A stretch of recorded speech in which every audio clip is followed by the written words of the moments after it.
When a Grandmaster invited a simple woman to play chess as a joke, he expected easy entertainment for his wealthy audience. But what happened next didn't just silence the room, it shattered everything he believed about superiority, respect, and the true spirit of the game.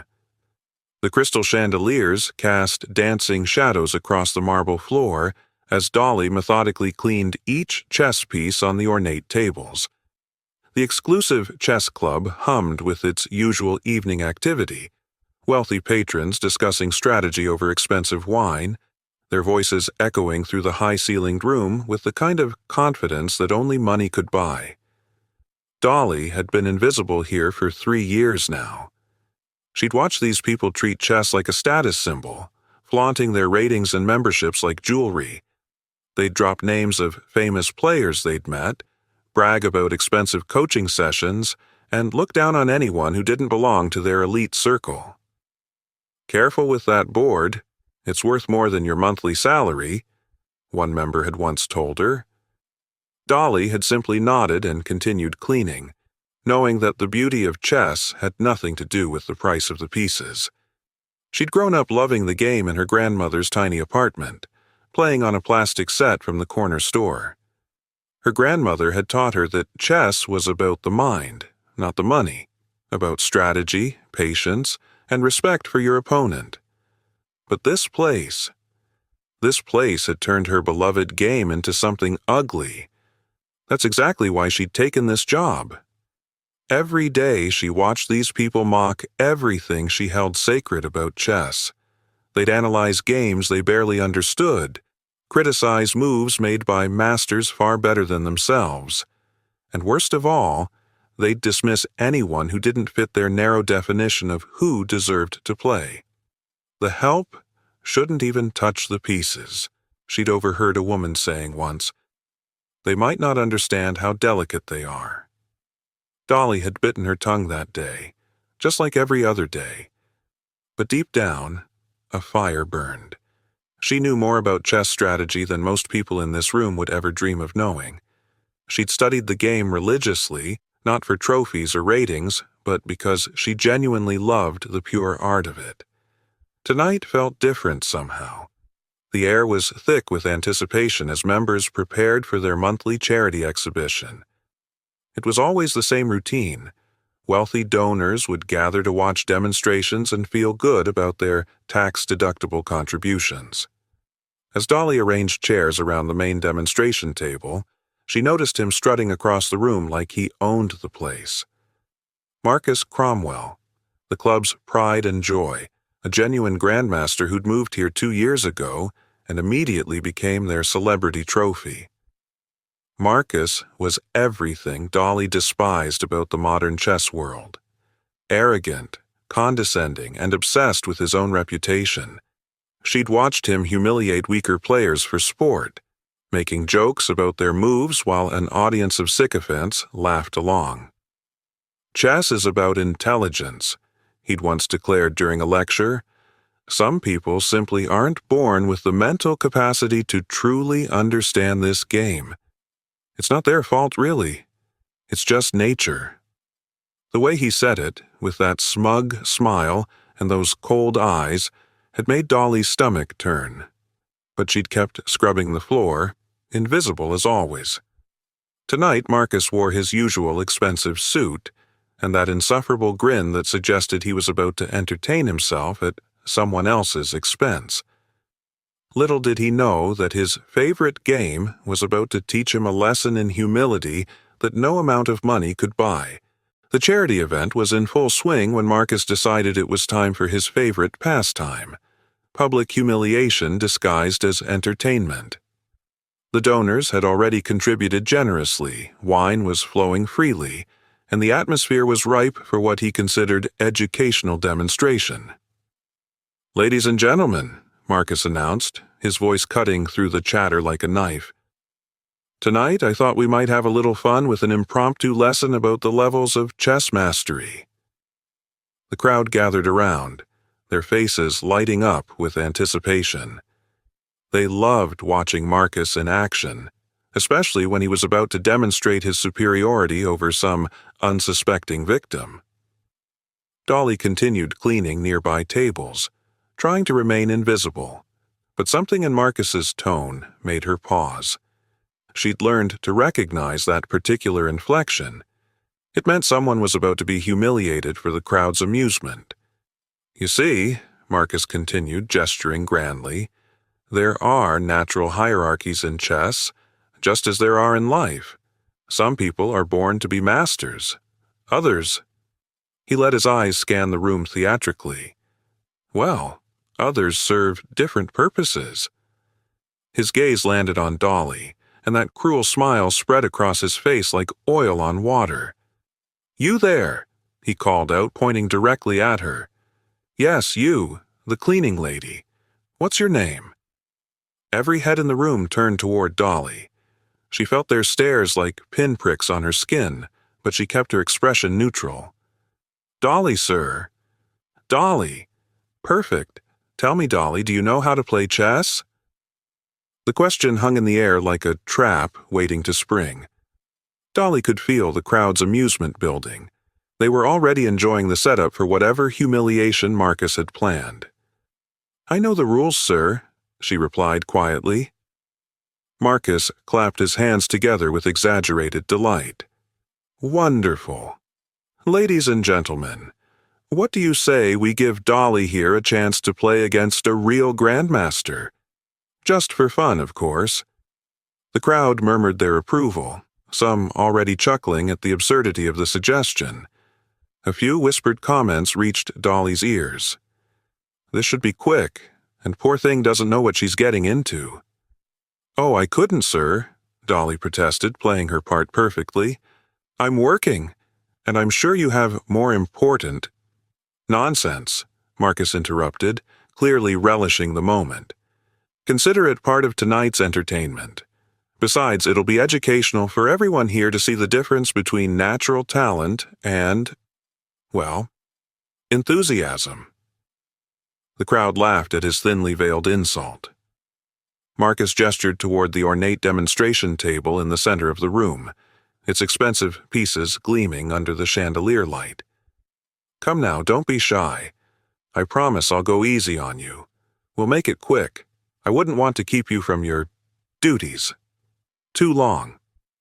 More laughter rippled through the crowd. Dolly looked around at their expectant faces, at their smug expressions of anticipated entertainment. These people saw her as nothing more than a source of amusement, a way to make themselves feel superior. That familiar fire began to burn in her chest. "All right, sir," she said, setting down her cleaning supplies. "If you insist." The ornate chess set gleamed under the crystal chandelier as Dolly took her seat across from Marcus. The expensive pieces felt cold and heavy in her hands, so different from the worn plastic set where she'd first learned to love this game. But chess was chess, regardless of whether the pieces were carved from ivory or molded from plastic. "Now then," Marcus announced to his captive audience, "let's begin with a simple lesson in opening theory. Dolly, do you know what an opening is?" "When you start the game," she replied simply, her voice betraying none of the knowledge burning beneath the surface. "Exactly."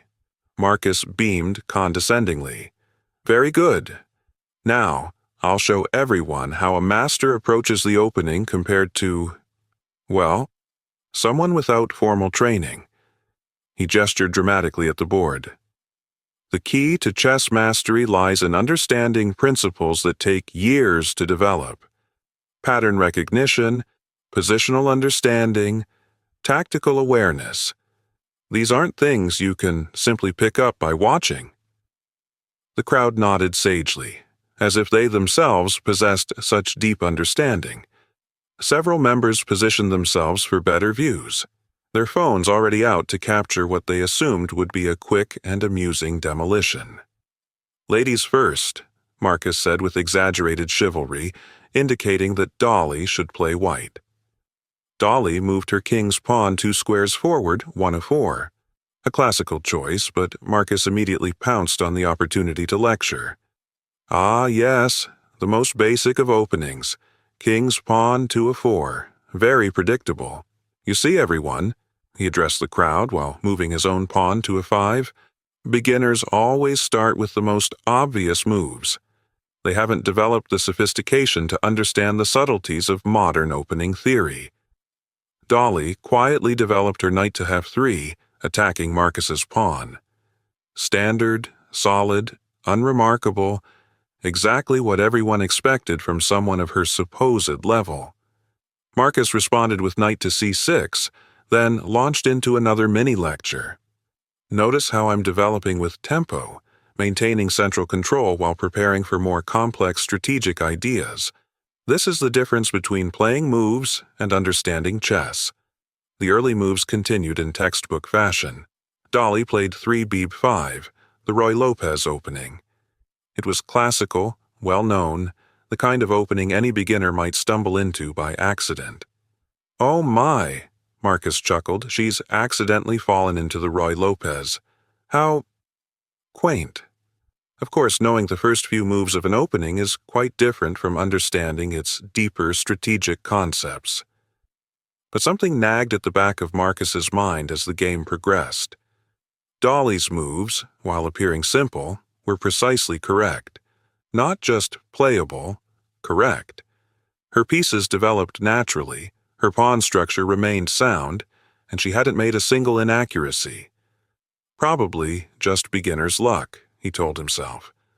After all, the early moves of most openings were fairly straightforward. The real test would come in the middle game, when tactical complications arose and positional understanding became crucial. Notice her posture, he whispered conspiratorially to the nearby spectators. Completely tense. She has no idea what's coming. But if Marcus had looked more carefully, he might have noticed that Dolly's apparent tension wasn't from nervousness, it was from restraint. By move 15, Marcus's condescending commentary had shifted from amused to puzzled. Every single one of Dolly's moves was not just correct. They were the kind of precise, principled decisions that came from deep understanding of positional chess. Interesting, he murmured, studying the board more carefully than he'd intended. She's not making the mistakes I expected. The crowd began to sense something different in his tone. Where before he'd been jovial and dismissive, now there was a hint of concentration creeping into his voice. Several spectators leaned forward, trying to understand what was happening on the board. Dolly castled kingside with quiet efficiency. The move was perfectly timed. Not too early, not too late. Her rook swung into the game along the f-file, and suddenly Marcus realized his own king position wasn't as secure as he'd assumed. That's actually quite good, he admitted reluctantly, then quickly caught himself. Of course, even a broken clock is right twice a day. Beginner's luck can sometimes produce decent moves. But luck doesn't explain 15 consecutive strong moves. Marcus found himself actually thinking now, calculating variations he hadn't expected to need. This was supposed to be a 5-minute demolition job, not a real game. Dolly's next move stopped him cold. She played Kyo 7-D6, and suddenly Marcus saw the trap he'd been walking into. If he took her bishop on G4 as planned, she had Ing5, forking his king and queen. How had she seen that 3 moves ago? Ahem. Marcus cleared his throat, pretending to consider his options while his mind raced. Of course, when you're playing against weaker opposition, you must always be careful not to underestimate tactical possibilities. The crowd was growing restless. They'd expected entertainment, but this was turning into an actual chess match. Several members whispered among themselves, clearly confused by the extended duration of what should have been a quick exhibition. "Is he having trouble?" one woman whispered to her husband. Marcus heard the comment and felt heat rise in his cheeks. This was supposed to be his moment of triumph, his demonstration of natural superiority. Instead, he found himself genuinely struggling against a cleaning lady who shouldn't even know what a fork was. Dolly sat quietly across from him, her expression unchanged. She wasn't gloating or showing off. She was simply playing chess. Good chess. Devastatingly good chess. She must have been studying, Marcus muttered more to himself than to the crowd. Probably been watching games here, picking up bits and pieces. But deep down he was beginning to realize that what he was witnessing wasn't copied knowledge or lucky guessing. This was pure chess understanding, the kind that couldn't be faked or accidentally stumbled upon. When Dolly's next move created a subtle pawn weakness in his position, one so slight that most players wouldn't even notice it, but so permanent that it would haunt the position for the rest of the game, Marcus finally understood. He wasn't playing against a cleaning lady who happened to know chess. He was playing against a master. The room had fallen completely silent. What started as casual entertainment had transformed into something none of them had expected. A genuine chess battle. Marcus stared at the board, beads of sweat forming on his forehead as he realized the full scope of his predicament. Dolly had been methodically outplaying him for the past 10 moves, and now the position was becoming critical. Every piece she'd moved served multiple purposes. Every pawn push created hidden threats. This wasn't luck or copying. This was artistry. "She's quite good for someone who just knows the rules," whispered Dr. Patterson, one of the club's strongest players. Marcus looks concerned. Marcus was more than concerned. He was genuinely fighting for his life on the chessboard. The woman across from him had revealed herself to be a player of extraordinary depth, someone who understood chess on a level that rivaled his own. The position reached its crescendo when Dolly lifted her queen. Marcus held his breath, praying she wouldn't see the devastating combination that was lurking in the position. Surely no one could spot something so complex, so deeply hidden. Dolly played QD 6 to H2+. The move hit the board with the force of a thunderclap. Marcus's king was suddenly in check, but more than that, he could see the entire combination unfolding before his eyes like a nightmare. If he moved his king to F1, she had Q1+ followed by checkmate. If he blocked with his knight, she would take it and still have mate in 3 moves. "No," he whispered, studying the board desperately. "That's not. She can't have." But she had. The combination was flawless, unstoppable, brilliant. Marcus had walked directly into a mating net so sophisticated that even he hadn't seen it coming until it was too late.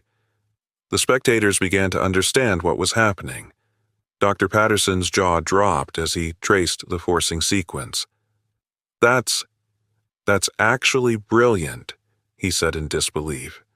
"She's found a forced mate." Marcus tried one last desperate defense, moving his king to G1, but Dolly's response was immediate and merciless. Qsh1+ and Kg2 was forced, then Qg1+ drove his king back. When the dust settled, she would capture his queen with check and leave him completely lost. "I resign," Marcus said quietly, his voice barely audible. The words hung in the air like smoke. No one moved, no one spoke. The great Marcus Cromwell, their prized Grandmaster, their symbol of intellectual superiority, had just been thoroughly defeated by the woman they paid to clean their floors. Dolly reached across the board and offered her hand. "Good game," she said simply. As Marcus shook her hand, his face burning with embarrassment and confusion, one thought kept echoing in his mind. Who was this woman? Where had she learned to play chess like that? And how had he been so completely, utterly wrong about everything? The silence in the room was deafening. Their entire worldview had just been turned upside down by a quiet woman in a simple blouse who understood chess better than any of them ever would. The silence stretched on until finally Dr. Patterson found his voice. "That was extraordinary chess. Where did you learn to play like that?" Dolly stood up slowly, her expression remaining calm despite the magnitude of what had just occurred. "I've always loved the game," she said simply. "My grandmother taught me when I was little." "But that combination," Marcus stammered, still trying to process his defeat. "The way you built that position, that's master-level understanding." For the first time that evening, Dolly's expression softened slightly. "Chess isn't about money or status or fancy clubs," she said quietly. "It's about the beauty of the game itself, the way pieces work together, the elegant solutions hiding in complex positions." She gestured around the opulent room. "I work here because I love being around chess, even though I despise what this place represents. You've all turned something pure and beautiful into a tool for feeling superior to others." Marcus felt the weight of her words. Every cruel comment he'd made, every time he'd dismissed someone as not chess material, every moment he'd used his skill to humiliate rather than teach, it all came flooding back. "I thought chess was about proving you're better than other people," he admitted, his voice small. "But watching you play, you weren't trying to embarrass me. You were just playing beautifully." Dolly nodded. "Chess teaches us humility, if we let it. Every game is a chance to learn something new, regardless of who you're playing against." The crowd remained stunned, their preconceptions shattered. Some looked ashamed, others simply bewildered by what they'd witnessed. "Maybe," Marcus said quietly, "you could teach me something about the real spirit of chess sometime." Dolly smiled for the first time that evening. "I'd like that," she said. "After all, we're never too old to learn." Stories like Dolly's remind us that wisdom and talent often hide in the most unexpected places. The next time you meet someone new, remember, you might be standing before a master whose brilliance you've never noticed. What did this story teach you about judging others? Have you ever underestimated someone who surprised you? Share your thoughts in the comments below, and let us know where you're watching from. If stories like this inspire you to look beyond appearances and find the extraordinary in the ordinary, consider subscribing for more tales that challenge how we see the world. Because sometimes the most powerful lessons come from the quietest voices.